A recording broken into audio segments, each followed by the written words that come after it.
Hey guys, it's Madison. Today I'm here with this exciting new haircut as well as an exciting new box of Korean books for me to unpack. While in the past few months I have bought a couple of things related to Korean. For example, I bought the textbook and workbook set that go along with my advanced Korean class that I'm currently taking, and I also bought a few months ago a novel, which I just finally went through and finished. But yeah, before that, it had been several years since I had had any sort of Korean book haul. I bought this topic little study set as well as one other textbook that I don't really like back when I was living in Daegu in 2019-2020. And then before that, the last time I had any sort of book haul was in 2016 when I bought a couple of textbooks that I'm still going through, to be totally honest, while I was studying abroad in Seoul. But since I bought those books in 2016, they are kind of a bit below my current level because, 7 years have passed since then. This fall, since I am trying to kind of improve my Korean and take it to the next level, for example, I'd like to improve my vocabulary range and have a much broader vocabulary on a wider range of topics, more like an actual native speaker of Korean would. And also I would like to really improve my reading speed and be able to read more comfortably on a wider range of topics. So with all that in mind, I decided to treat myself to this online shopping spree for books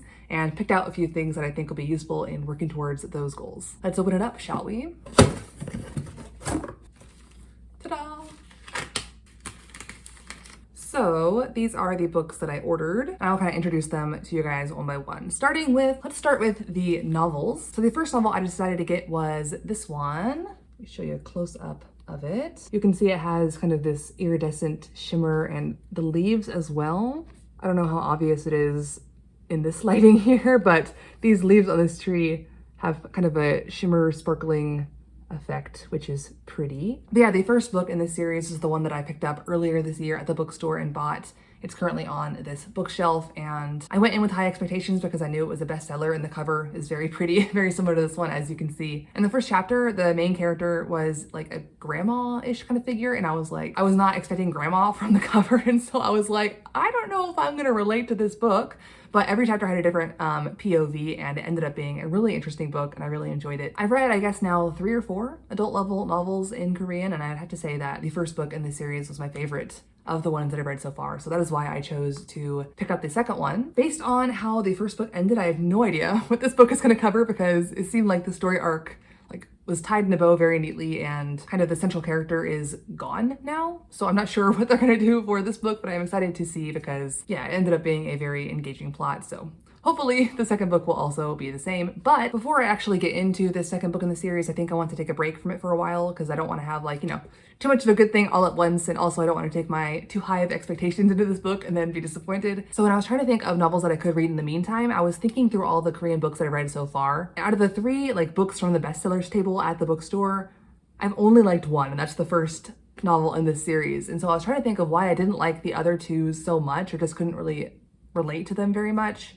and why I liked other books more, like this silly little mindless YA novel that I read in the past called Sarang Live, which is First Love Live, which was just a really silly kind of throwaway lighthearted novel about, I think it was high schoolers, but it might have even been middle schoolers, and the kind of drama and crushes. And even though I'm 10 years past that drama in my own life, I found that book a lot more relatable and just lighthearted and enjoyable than a lot of the kind of more famous bestsellers that are more adult level that I read in the past. And I think the reason that I like that kind of silly, lighthearted young adult novel is because even though I'm past that time in my life, it is still relatable to me more so than the stories of the 40-year-old main characters or the even older main characters at times of the other famous Korean books that I've read. And so it was relatable to my own past life experiences. And then also I just tend to enjoy media that is more that genre, the kind of lighthearted, silly, romantic comedy kind of vibes. And I realized that even in the dramas that I watch, I often go for the more lighthearted, silly romance dramas more so than the heavy, more depressing dramas that Korea has to offer. And a lot of the famous books are kind of more on the depressing, why is life like this kind of vibes. And I'm more of the lighthearted, silly kind of vibes media enjoyer. So I decided to actually look for more YA books by that author that wrote that silly, lighthearted book that I enjoyed the first time. And so that is where I got these 2 books. This one's called Pairing,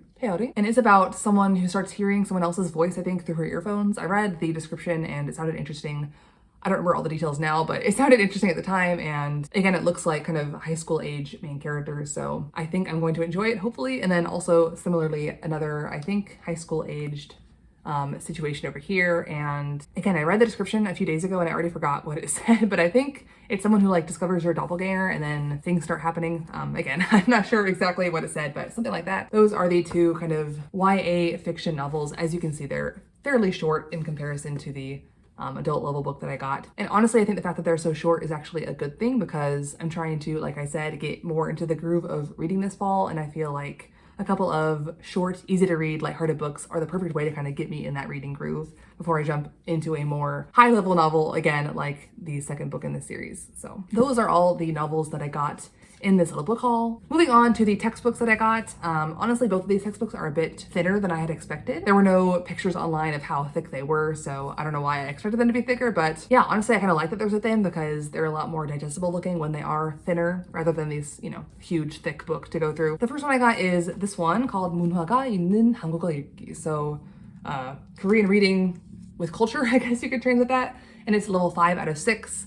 I looked through a couple of the levels to see where I would fit, and I thought honestly both of the advanced ones looked good for me. I almost got both of them, 5 and 6, but I decided to kind of see how I liked this one first before I spent money on another one. But yeah, this is that book. Again, like I already said, one of my goals for this fall is to do a ton more reading to get my reading speed up, to increase the range of topics that I can read comfortably about, to increase my vocabulary. All those things can be accomplished with a lot of reading in a variety of topics, so not just novels, but also other topics as well, like nonfiction or other stuff, which is why I got these textbooks. This book, for example, goes over a wide range of topics in and of itself, and it also has some exercises as well to kind of test your comprehension of the topics, as well as kind of practice using the vocab in the topic as well. So I'm looking forward to going through this book. And the other book I got, it's called Modern Korean Culture, or 외국인을 위한 살아있는 한국현대문화.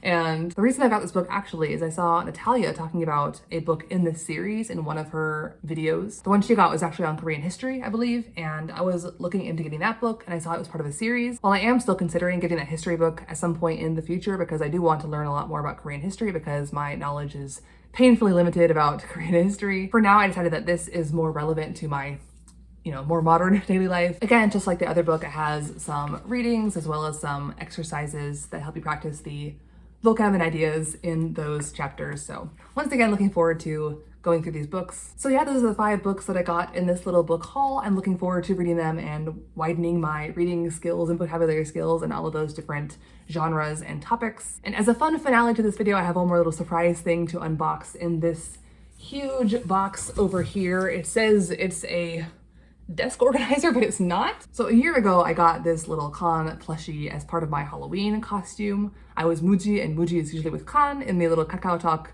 emoticons and stuff. So I got this as part of my costume, and I decided that it would be kind of fun if I made it a little bit of a tradition to get a new character for every year that I live here in Korea. So now that I'm entering my 2nd year here, I decided to get a second little Kakao Talk character to go along with Khan. And so if I open up this box, oh my god, I'm gonna have to show you how it looks when you open the box. So I open the top and this is what's staring at me. So yeah, I got Muji. Let me take her out of the box for you. Hang on. Ta-da! There she is out of the plastic, but yeah, I think she just looks so cute. Her head is so big. But yeah, now Muji and Khan can always hang out together on my bed. And it also kind of serves as a celebration of it being my 2nd year here in Korea. I'm not sure how many years I will stay in Korea, but for now, I'm looking forward to kind of commemorating the years as they pass with these little plushies. But yeah, that brings us to the end of this little fun unboxing video. Next week, actually, I'm diving into a new challenge that's hosted by, once again, Renee Languages. This challenge is a screen time based challenge. And to be honest, I wasn't sure I was actually going to participate at first because personally, I don't have a big problem with screen time. I don't really do social media very much. And the screen time that I do have, I kind of consider important detox time for my day. But if you watched Renee Languages video breaking down the challenge, she explains that you can kind of do it in a variety of ways. Even if you're not really looking to decrease your screen time very much, you can just use that time to kind of base your studying time around. So I'm going to do that kind of version of it. So in my next video, I'm going to be doing that challenge, probably incorporating a lot of these new books in it as well. So yeah, I will see you guys then. And until next time, annyeong.